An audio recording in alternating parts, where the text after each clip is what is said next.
namhlanje uzocela nje ubhuti ukuthi ezazise ukuthi ubani wakabani mhlambe siqhubeka lapho. Naphila bafethu. Umuntu saba ubhuti.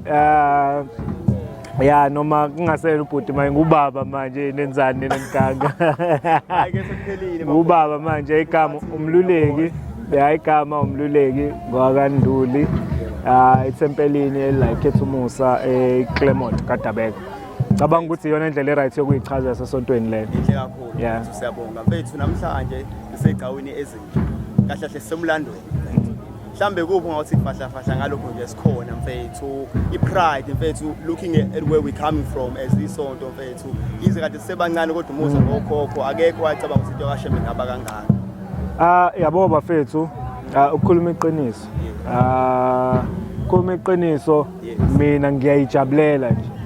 Ngiyayijabulela ukuthi umuntu usemlandweni omngaka because I think mina sengise sigabeni sesithathu sokushintsha kweyigcawu la esontweni because kuke kwaneyigcawu la esontweni ebezingale ezantsi ukushintsha kwalezo igcawu kuzovula igcawu ezilapha phakathi nendawo mangikhumbula kahle lezo igcawu kwaphenduka kwayindawo esasezidlala kuyona ibhola sase sidlalela ibhola ngoba sase abafana abancane kwaneyigcawu la ebesithi ziphezulu namhlanje ke sekukhona engaphezulu kwalezo ngoba manje sesiphezulu kakhulu yabo ngoba simile la ngibuka ama views esikuwona ukuthi ayikho indawo ongayiboni engaphandle kwala ePheni uyayibona yonke kodwa ke ngapheki kwezinto zonke uShembe wafethu uNkulunkulu Shembe uNkulunkulu yazi ngike ngathi ngicabangela ayikabi bafethu my condolences they go to the victims of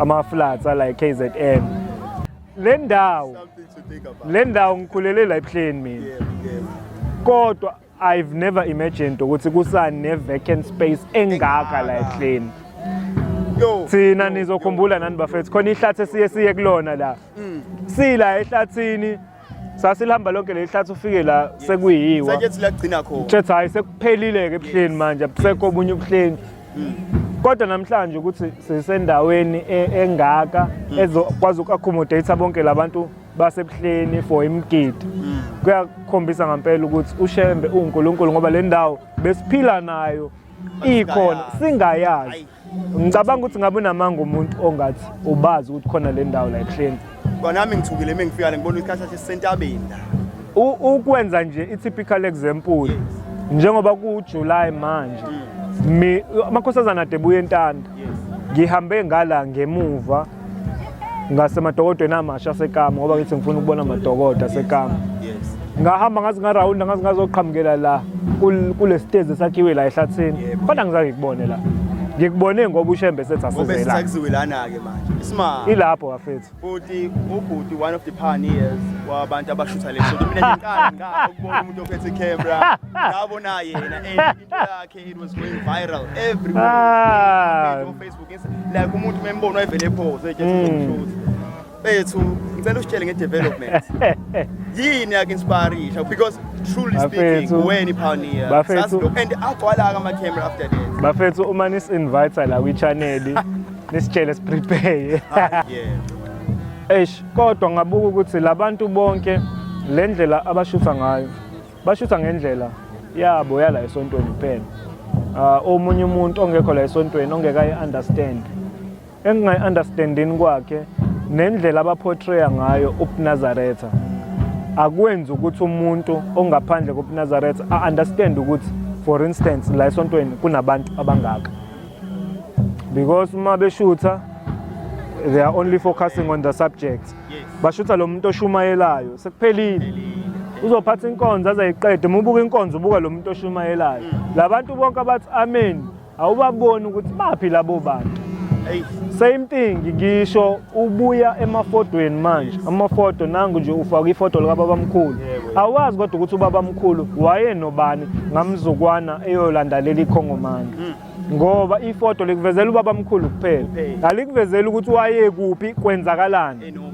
so ngabuka ukuthi no asike senze storytelling ngendaba ye media la esontweni ngase ngaqala lapho uku-introduce indaba yokushutha esontweni.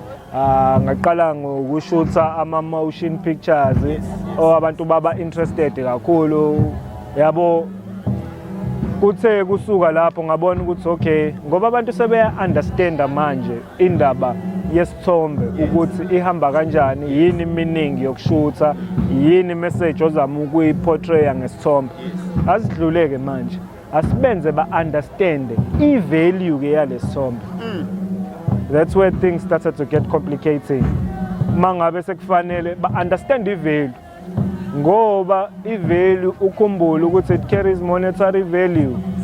Mase kufanele introduce imali kaManazaretha ke. Hayi, kodwa ngiyawathethelela bafethu, no, ngiyawathethelela aManazaretha. aManazaretha analento yokuthi imali kufanele anikele ngayo. Kumele sinikele ngayo. Yeah, if wena uwadayisela into awa-understand ukuthi hayi fanele sithenge ngempela. Hayi, awa-understand. So yaqala lapho inkinga uma ngabe sekufanele manje uwadayisele into enganikeli. It's fine mayenikela kunikeza isibusiso no ku-right. Manje wasekufanele aqaleke ayikhokhele. Ase-understanda i-value yalento le eyenzakalayo ukuthi okay, isithombe sine-value engaka. Because isithombe last isikhathi esingaka kuye kushe ngisho abantu engike ngabashutha before athi hayi Nduli khululeke ngizothatha isithombe sami sa-2014 ngizophosta sona ngoba sisanjalo. Because iyona into engangizama ukuba-understandisa yona ukuthi fanele senze izinto ezine-value ezolasta long, ezine-meaning, ukuthi nanoma inini ukhumbule ukuthi hayi lesithombe ngasishutha ngisendaweni yokuthi kwakwenzeka ukuthi ama-emotions angaleso sikhathi. Exactly. So ngaqala kanjalo ke kwaya ngahlangana nabanye abafethu because into engayibuka mina angiyenzanga i-photography. Mina I'm just an accounting graduate. Angazi lutho ngendaba yesithombe. Into engangipassionate ngayo kwawukuthi kuhlala unyazi esihlalweni. Ngikhumbula nje khona ama-photo engangiwadayisa eMangosuthu. Bazokhumbula babefunda eMangosuthu ngo-2011. Unyazi laqala ngqa ngiyanhlebela, laqala ngqa kuSmile lapha kwaManazaretha sisegebisila. 2011 sisegebisila. Ngashutha ifoto lapho ngangishutha nge-video camera. Ngangine-video camera ngaleso sikhathi eyayikwazi ukuzuma ngize ngikwazi ukufika kubaba. Ngashutha leso sithombe leso ngakhanda ifoto ngo-2011 elalincane libhalwe MUT 2011. Kwayifoto nje laseMangosuthu belifisa abantu kodwa bengakwazi ukulithola ngoba nabaseMangosuthu bengafuni nalo kuthiwa ayilala eMangosuthu. Yes.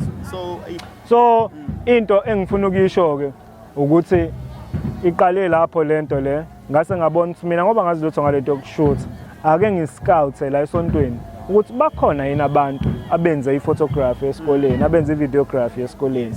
Luckily ngabathola oMbukeni, osotobe, kwa amajite engiwatholayo ukuthi bafethu na ivision enginayo. Mangizokhumbula kahle kodwa ke phela abantu abaningi baqale ukushutha eindaweni zabo emakhoneni abo. Ngeke ngibazi bonke abantu ukuthi ubani uqale nini kwenzakalani. Yes. So emva kwalokho ngase ngihlanganisa lamajita nawo akhona la esontweni. Wayinakile kodwa yonke lento la esontweni because wonke umuntu uyihlalele kwi-comfort zone yakhe uzenzela into yakhe. Ngabahlanganisa ukuthi bafowethu ngine plan nje.